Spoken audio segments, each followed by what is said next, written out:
Book bite centre, जहां हर किताब बनती है जिंदगी बदलने वाली सीख। यह चैनल उन लोगों के लिए है जो कम समय में बड़ी बड़ी किताबों की गहराई तक पहुंचना चाहते हैं। यहां आपको मिलेंगी बेस्ट सेलर और मोटिवेशनल किताबों की short powerful summaries, life changing insights और प्रैक्टिकल लेसन्स, वो भी हिंदी में। हेलो दोस्तन। अध्याय 1, भविष्य की चुनौती। दोस्तों, जरा सोचिए, हम सब जिस दुनिया में जी रहे हैं वह लगातार बदल रही है। हर दिन नई चीजें आ रही हैं, लेकिन असली सवाल यह है कि क्या हम सच में भविष्य को बेहतर बना रहे हैं या सिर्फ वही चीजें दोहरा रहे हैं जो पहले से मौजूद हैं।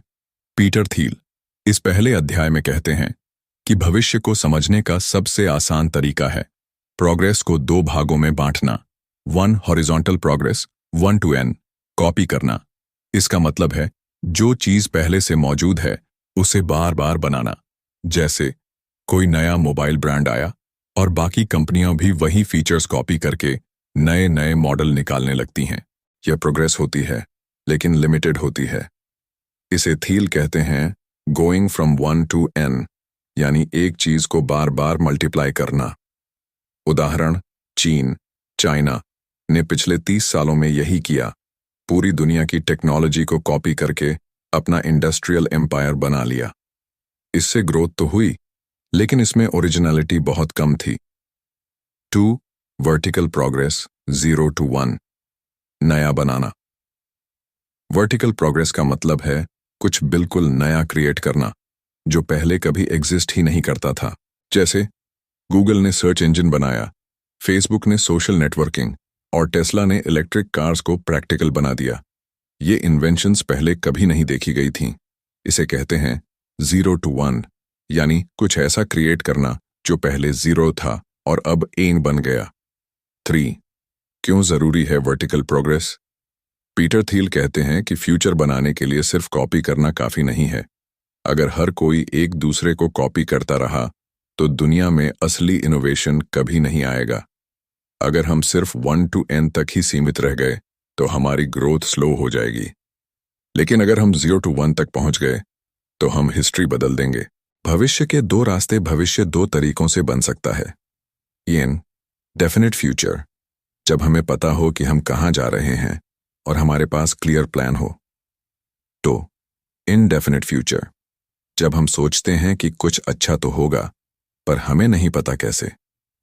थील कहते हैं कि सक्सेसफुल एंटरप्रेन्योर्स हमेशा डेफिनेट फ्यूचर पर भरोसा करते हैं, यानी उनके पास एक विजन होता है कि 10 साल बाद दुनिया कैसी दिखेगी और वो उसी डायरेक्शन में काम करते हैं।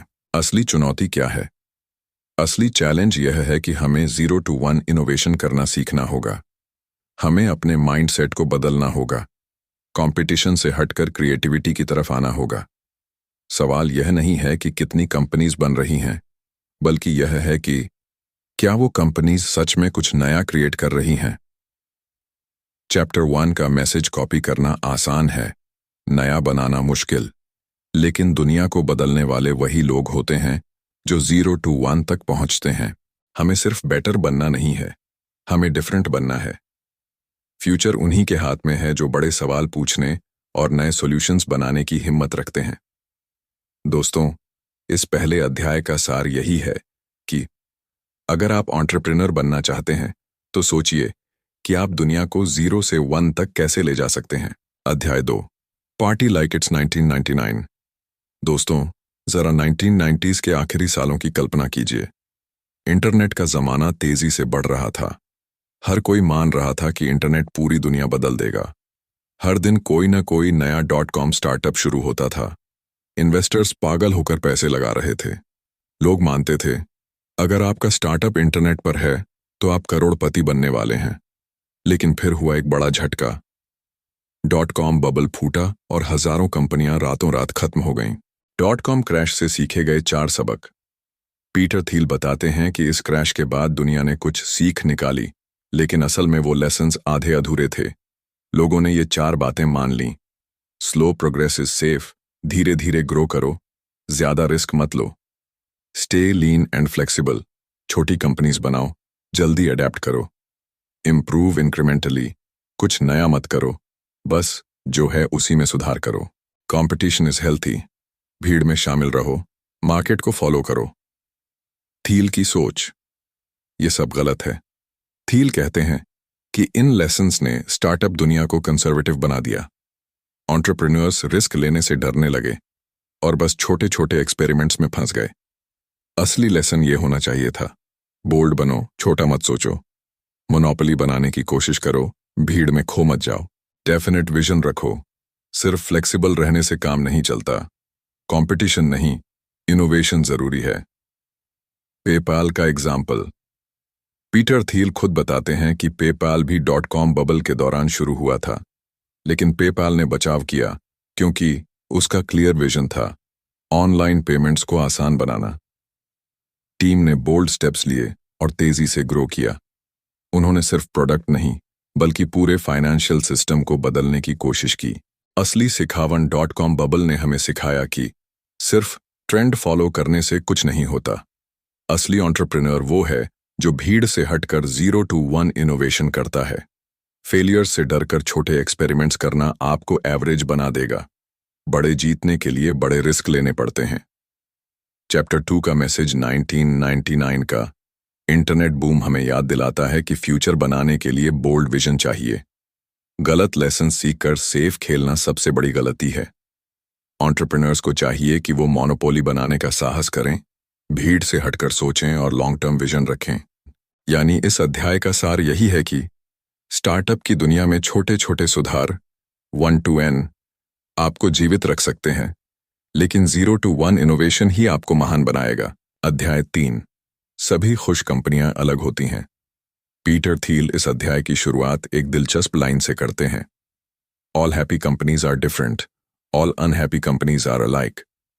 सभी सफल कंपनियां अलग होती हैं, लेकिन सभी असफल कंपनियां एक जैसी होती हैं।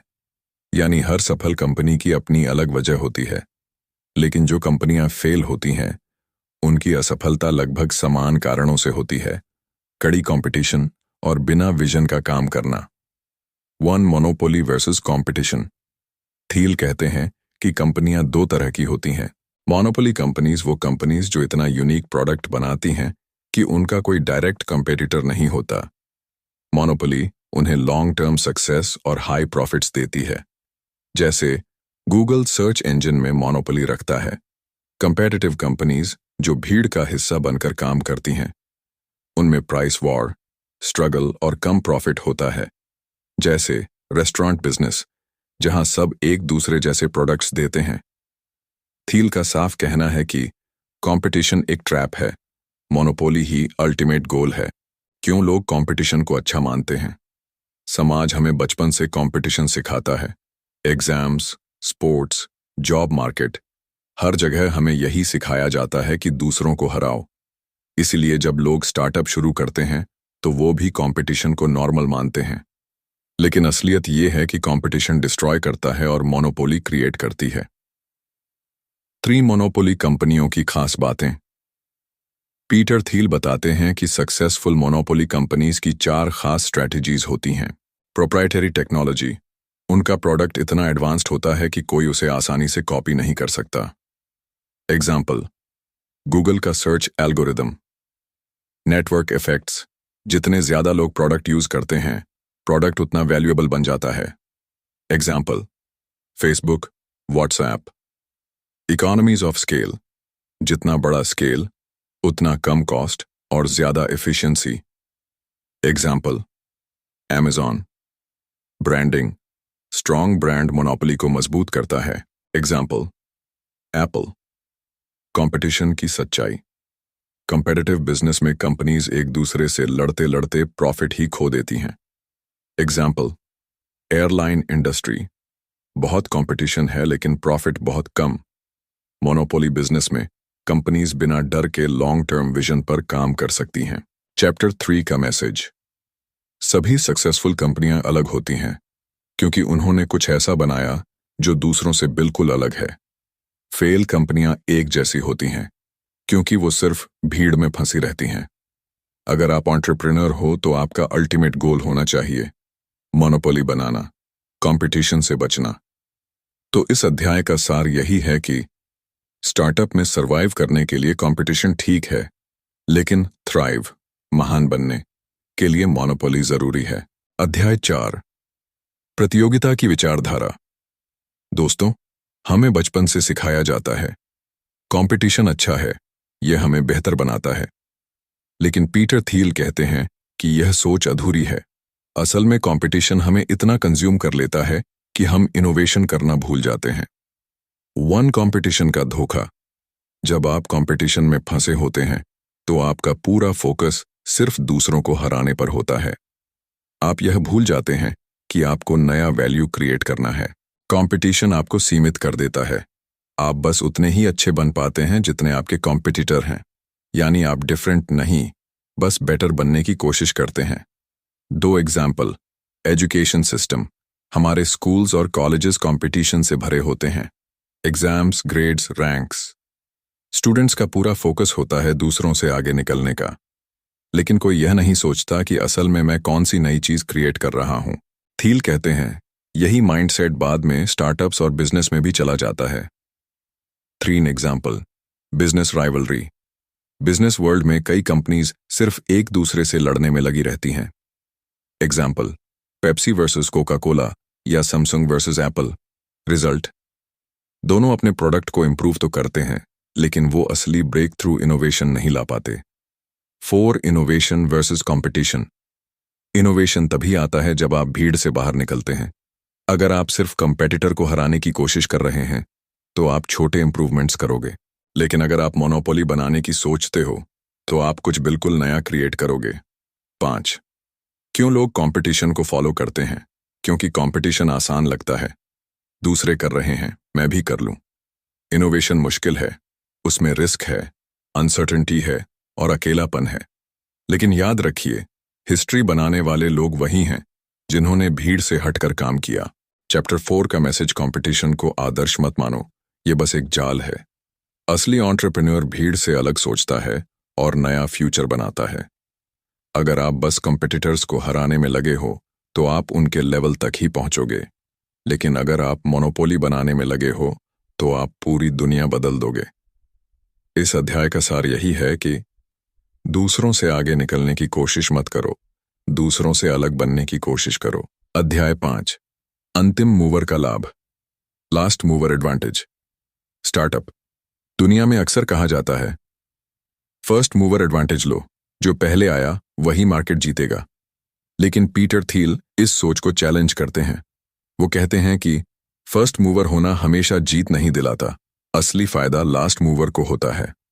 1 फर्स्ट मूवर का मिथ। बहुत लोग मानते हैं कि जो कंपनी सबसे पहले मार्केट में आती है वही डोमिनेट करेगी। एग्जाम्पल, कई कंपनीज ने सोशल नेटवर्किंग फेसबुक से पहले शुरू की थी, फ्रेंडस्टर, माइस्पेस। लेकिन आज फेसबुक मोनोपोली में है, बाकी सब गायब हो गए। यानी फर्स्ट मूवर होना इनफ नहीं है। 2, लास्ट मूवर एडवांटेज क्या है? लास्ट मूवर एडवांटेज का मतलब है कि आप ऐसा प्रोडक्ट या कंपनी बनाओ जो लंबे समय तक टिके और फ्यूचर में मोनोपोली क्रिएट करे। असली विनर वही है जो मार्केट का फ्यूचर ओनर बनता है। 3, मोनोपोली कैसे बनती है? थील कहते हैं कि मोनोपोली बनाने के लिए 4 की स्ट्रेटजीज जरूरी हैं। प्रोप्राइटरी टेक्नोलॉजी, ऐसा टेक्नोलॉजी जो 10x बेहतर हो और कॉपी ना हो सके।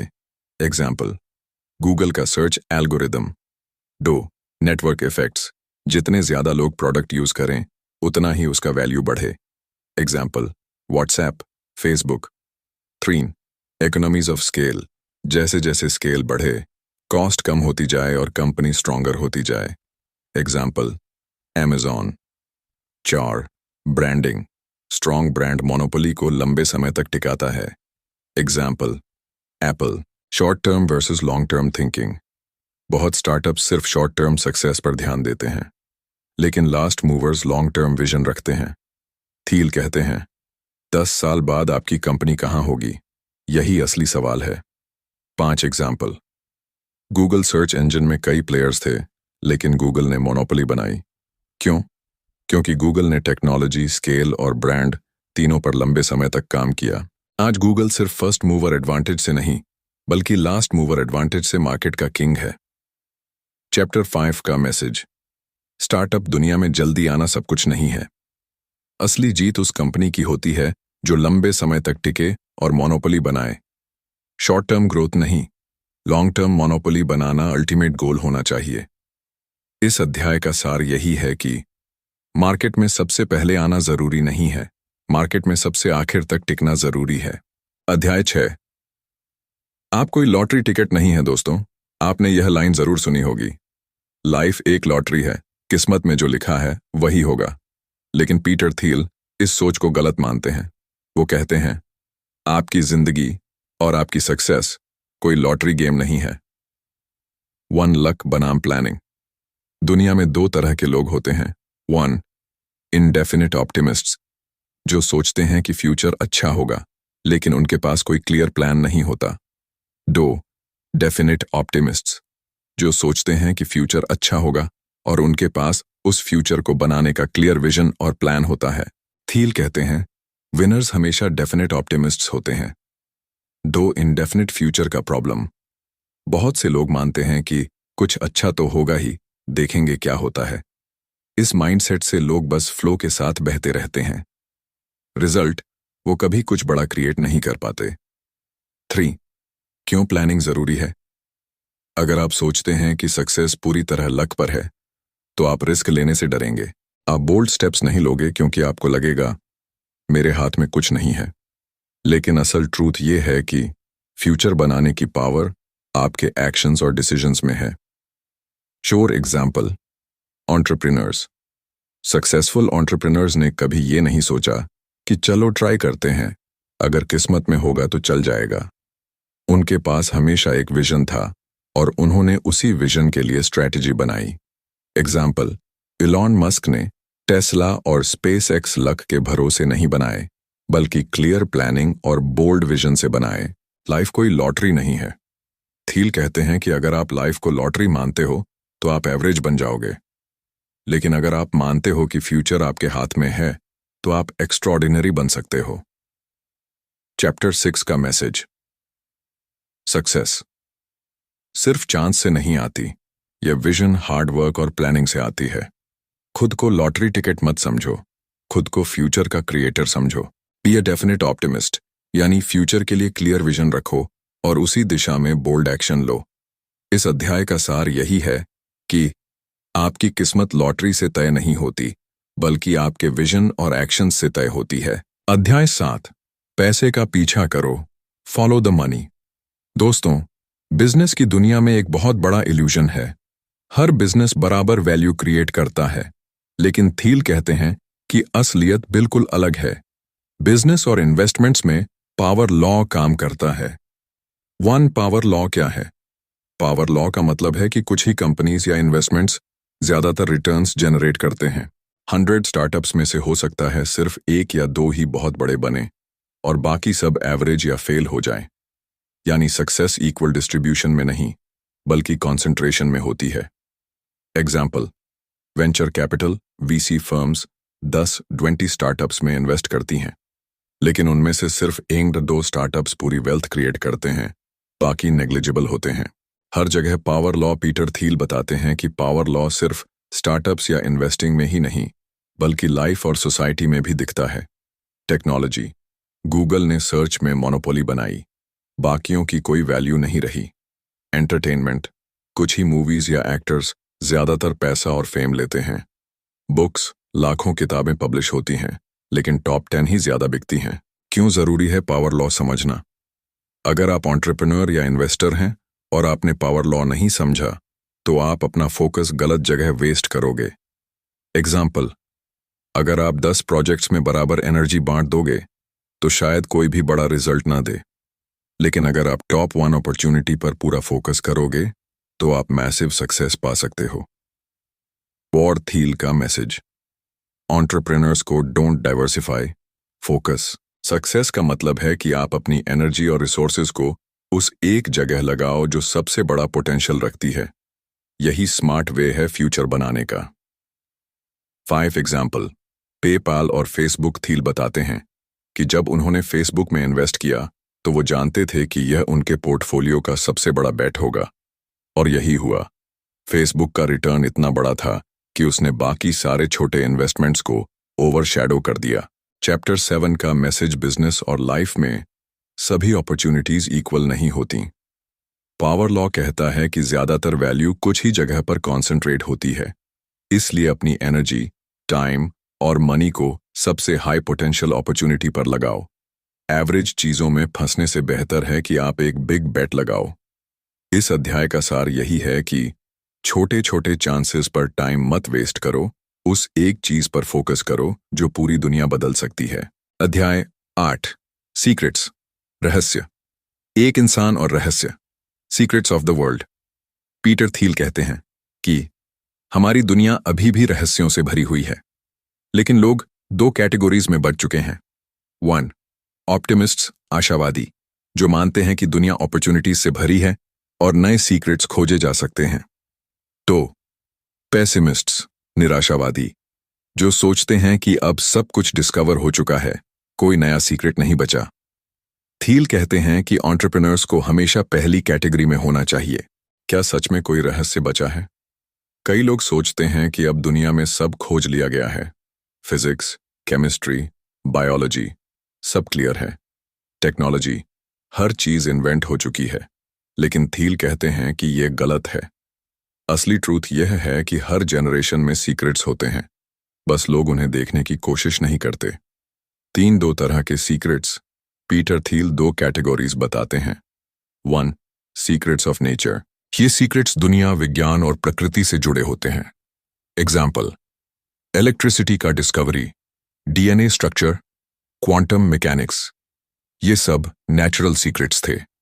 2, सीक्रेट्स ऑफ पीपल। ये secrets human behaviour, business opportunities और सोसाइटी से जुड़े होते हैं। एग्जाम्पल, गूगल ने सर्च का सीक्रेट समझा कि लोग जल्दी और सिंपल रिजल्ट्स चाहते हैं। फेसबुक ने सोशल कनेक्शन का सीक्रेट देखा कि लोग डिजिटली कनेक्ट होना चाहते हैं। चोर, क्यों लोग सीक्रेट्स इग्नोर करते हैं? थील कहते हैं कि आज की एजुकेशन सिस्टम और सोसाइटी हमें सिखाती है सब कुछ पहले से ही डिस्कवर हो चुका है, बस उसे सीखो और फॉलो करो। यही रीजन है कि ज्यादातर लोग नए सीक्रेट्स खोजने की कोशिश ही नहीं करते, रिस्क लेने से डरते हैं। भीड़ का हिस्सा बनना आसान लगता है। 5 एंटरप्रेन्योर्स के लिए मैसेज थील एंटरप्रेन्योर्स से कहते हैं, अगर आप बिजनेस में बड़ा बनना चाहते हो तो भीड़ का पीछा मत करो। दुनिया में छुपे हुए सीक्रेट्स खोजो, वो ट्रूथ खोजो जो अभी सबको नजर नहीं आता, लेकिन आने वाले कल में बेहद वैल्यूएबल होगा। यही स्टार्टअप का सबसे बड़ा फॉर्मूला है, find a secret and build on it. 6 example, PayPal का सीक्रेट। जब थील और उनकी टीम पेपाल बना रही थी तो उनका सीक्रेट यह था कि लोग ऑनलाइन मनी ट्रांसफर करना चाहते हैं, लेकिन ट्रेडिशनल बैंकिंग सिस्टम बहुत स्लो और आउटडेटेड है। उस समय किसी को यह आइडिया वैल्यूएबल नहीं लग रहा था, लेकिन पेपाल ने इस सीक्रेट को रियलिटी बना दिया। चैप्टर 8 का सार, दुनिया अभी भी सीक्रेट से भरी है। मोस्ट लोग सोचते हैं कि सब कुछ डिस्कवर हो चुका है, लेकिन यह सच नहीं है। जो एंटरप्रेन्योर सीक्रेट्स को पहचान लेता है और उन्हें रियलिटी में बदलता है, वही मोनोपोली बना पाता है। सक्सेस, सही सीक्रेट ढूंढना प्लस उस पर काम करना। अध्याय 9, फाउंडेशंस, नींव। एक शुरुआत ही सब कुछ तय करती है। थील कहते हैं, A startup messed up at its foundation cannot be fixed। मतलब, अगर शुरुआत में गलती हुई तो बाद में उसे सुधारना लगभग नामुमकिन हो जाता है। स्टार्टअप बिल्कुल मैरिज, शादी जैसा है। अगर शुरुआत में सही पार्टनर चुना तो जिंदगी आसान होगी। अगर शुरुआत गलत हुई तो बाद में प्रॉब्लम्स और कॉन्फ्लिक्ट से छुटकारा पाना बहुत मुश्किल होगा। डू को-फाउंडर्स का चुनाव, choosing the right co-founders. Thiel कहते हैं कि को-फाउंडर्स चुनना सबसे बड़ी रिस्पॉन्सिबिलिटी है। रॉन्ग को-फाउंडर, क्षीण सबसे बड़ा रिस्क। अगर पार्टनर्स के बीच ट्रस्ट नहीं है, कंपनी सर्वाइव नहीं करेगी। अगर विजन अलग है, फाइट्स होंगी। अगर कोई सिर्फ पैसे के लिए जुड़ा है, लॉन्ग टर्म सक्सेस इम्पॉसिबल है। बेस्ट को-फाउंडर वही है जिसके साथ आपकी सोच, वैल्यूज और लॉन्ग टर्म विजन मैच करता हो।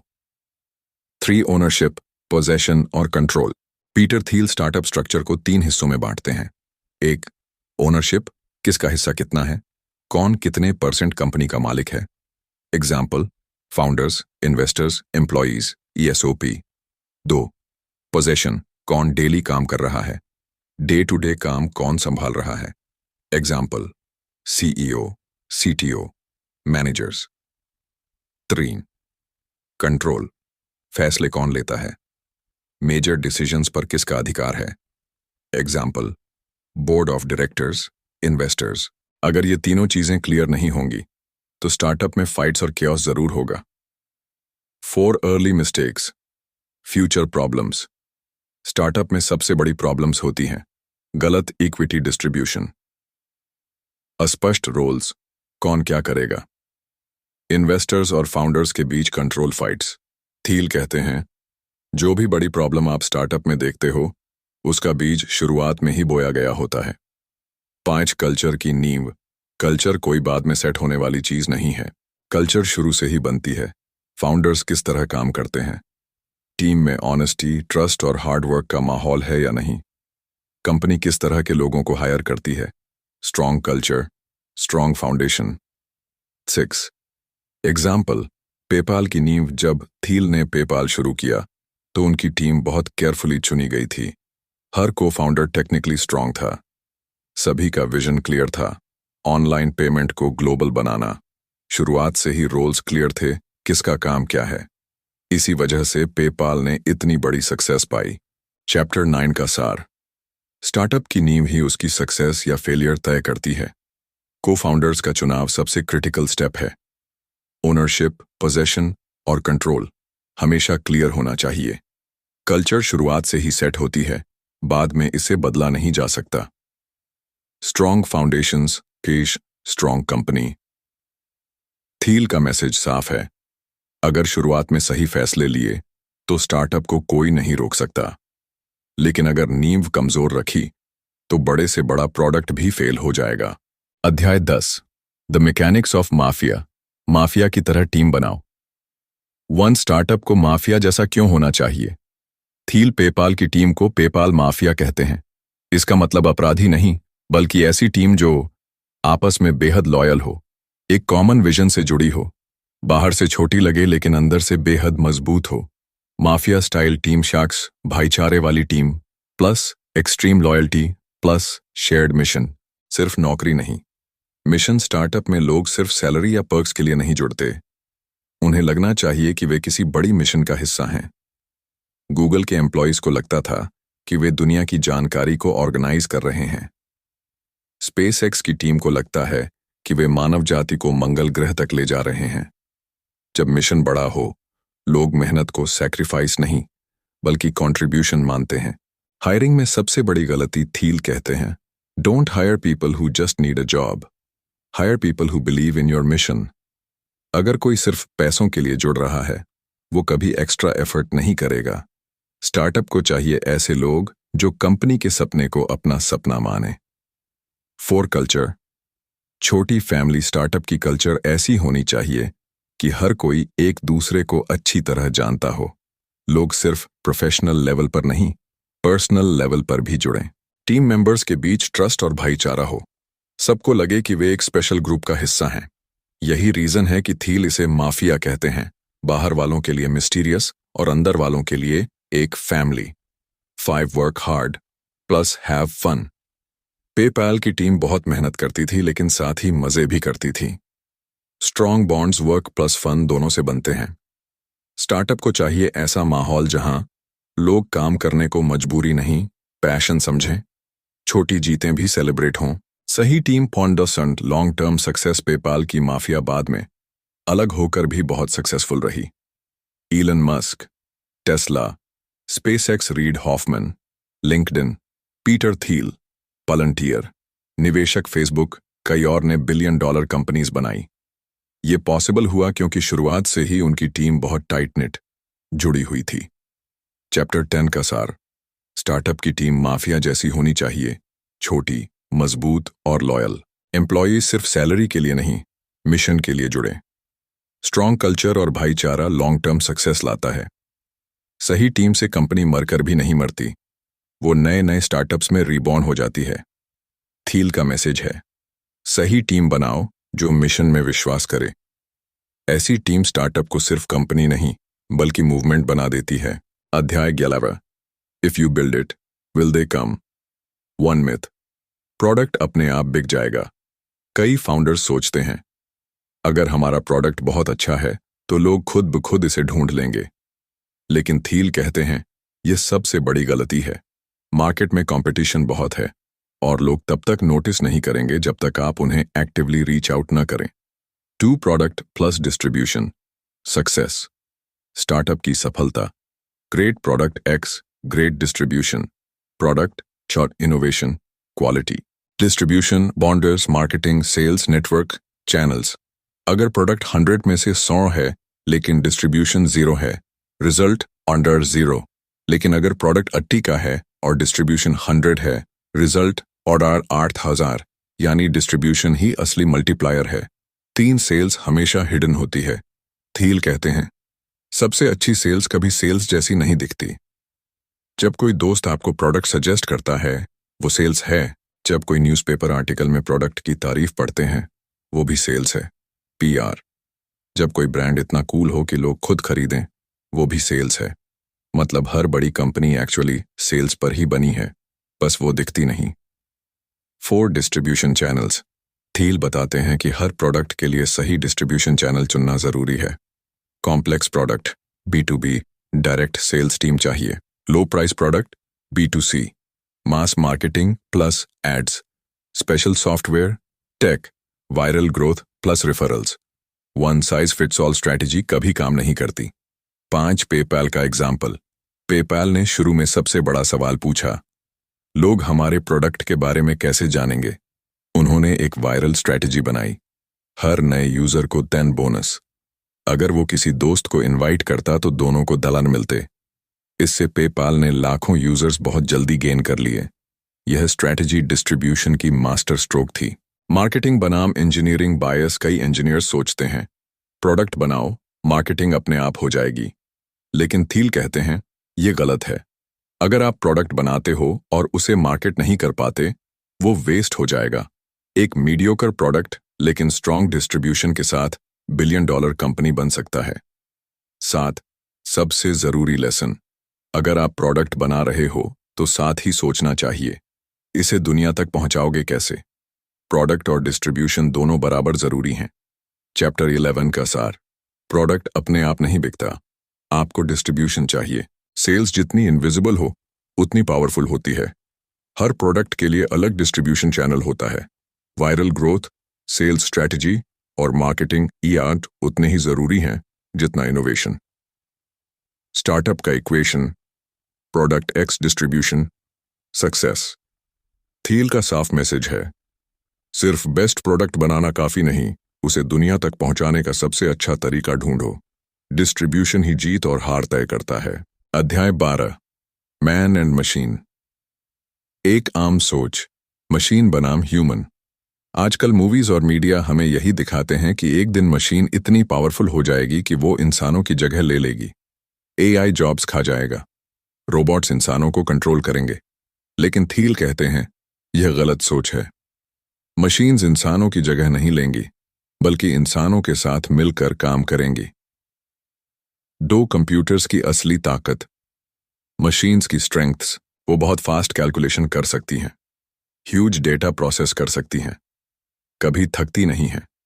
लेकिन उनकी कमजोरी, वो क्रिएटिव नहीं है, वो जजमेंट नहीं कर सकती, वो कॉन्टेक्स्ट नहीं समझती।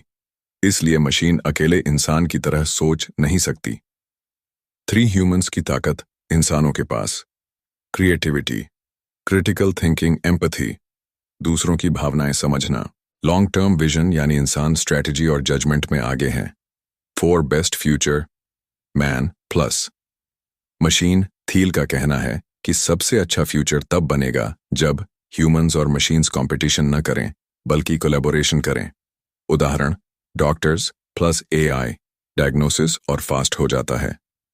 चेस प्लेयर्स प्लस कंप्यूटर सिर्फ कंप्यूटर से भी ज्यादा पावरफुल खेल सकते हैं। फाइनेंस में ह्यूमंस प्लस एल्गोरिदम्स बेहतर डिसीजंस ले सकते हैं। इंसान प्लस मशीन सुपर टीम। पाइप चेस का एग्जाम्पल 1997 में जब IBM का कंप्यूटर डीप ब्लू ने वर्ल्ड चैंपियन गैरी कास्परोव को हराया तो लोग डर गए कि अब चेस में इंसान खत्म हो गया। लेकिन बाद में फ्री स्टाइल चेस शुरू हुआ। इसमें ह्यूमंस प्लस कंप्यूटर्स मिलकर खेलते हैं। रिजल्ट, ह्यूमन कंप्यूटर टीम ने सिर्फ कंप्यूटर से भी बेहतर प्रदर्शन किया, यानी इंसान प्लस मशीन मिलकर अनबीटेबल हो जाते हैं। 6. गलत रास्ता वर्सेस सही रास्ता। गलत सोच, मशीन्स इंसानों को रिप्लेस करें। सही सोच, मशीन्स इंसानों को एम्पावर करें।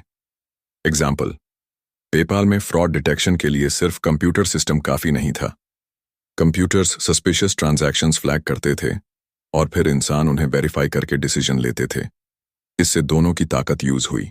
सबसे जरूरी लेसन टेक्नोलॉजी का फ्यूचर टाउन, इंसानों और मशीनों का पार्टनरशिप। जो स्टार्टअप या कंपनी इस कोलैबोरेशन को सही तरह से डिजाइन करेगी, वही फ्यूचर जीतेगी। चैप्टर 12 का सार, मशीन्स और ह्यूमंस दुश्मन नहीं हैं, वो पार्टनर्स हैं। मशीन्स फास्ट हैं, इंसान क्रिएटिव हैं। साथ मिलकर दोनों सुपर पावर बनते हैं।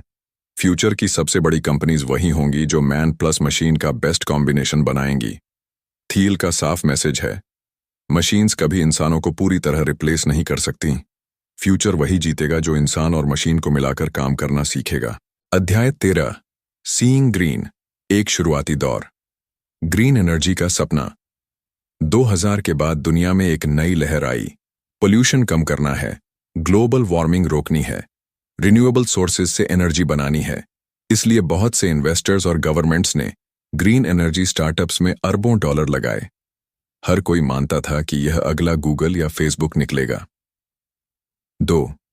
लेकिन असफल क्यों हुए ज्यादातर स्टार्टअप्स? पीटर थील कहते हैं कि ज्यादातर ग्रीन टेक कंपनीज फेल हुईं क्योंकि उन्होंने बिजनेस के बेसिक प्रिंसिपल्स फॉलो नहीं किए।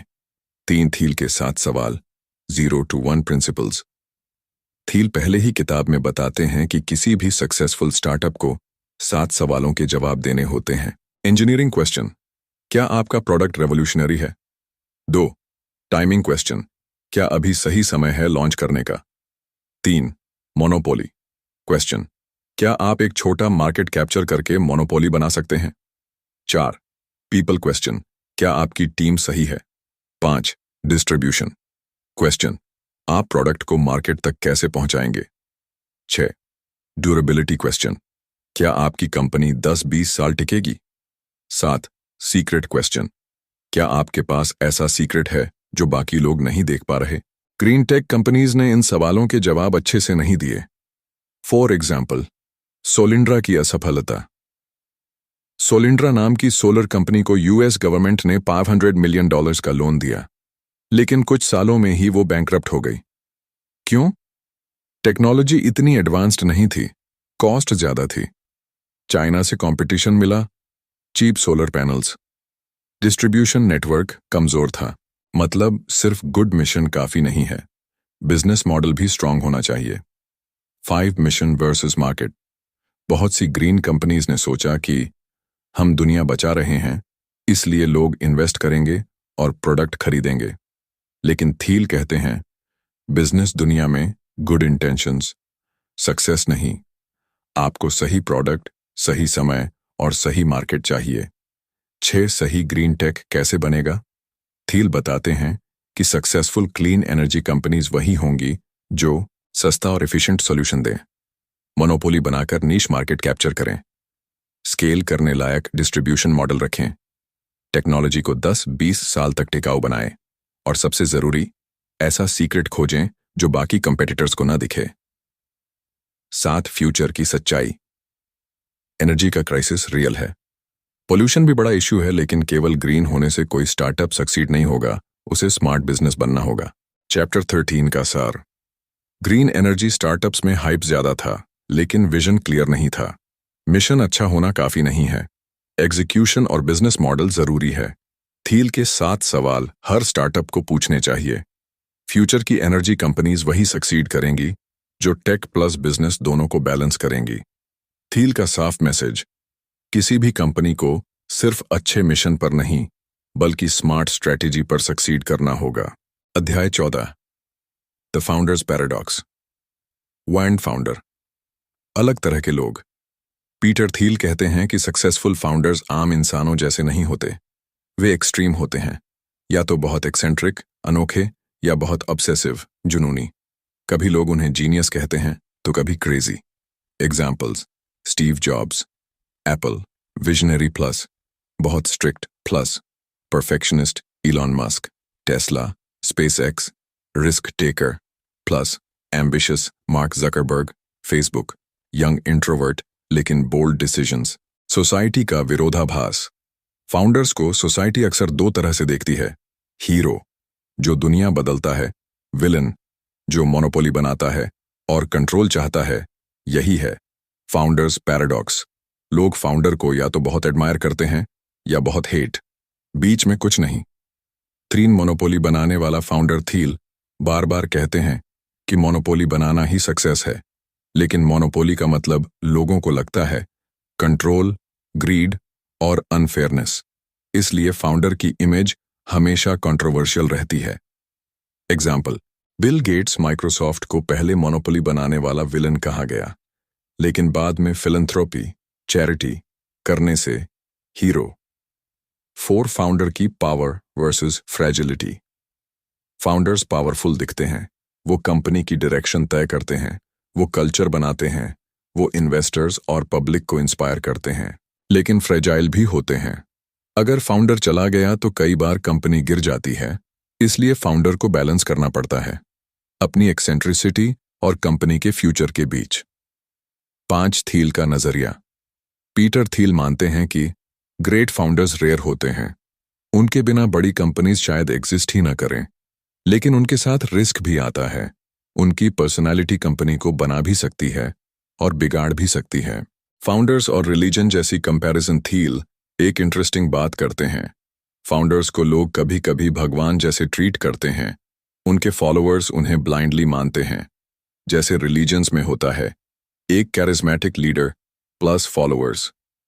मूवमेंट स्टार्टअप वर्ल्ड में भी यही होता है, एक visionary founder plus team plus followers, customers, investors. Monopoly company chapter 14 का सार। फाउंडर्स नॉर्मल लोग नहीं होते, वो एक्सट्रीम होते हैं। उन्हें लोग या तो बहुत पसंद करते हैं या नफरत। मोनोपोली बनाने की वजह से उनकी इमेज कंट्रोवर्शियल रहती है। फाउंडर कंपनी के लिए ब्लेसिंग भी है और रिस्क भी, लेकिन सच्चाई ये है कि ग्रेट फाउंडर्स के बिना ग्रेट कंपनीज नहीं बनती। अब पूरी किताब 0 to 1 के सारे चैप्टर्स का डिटेल्ड हिंदी में सार हमने कवर कर लिया।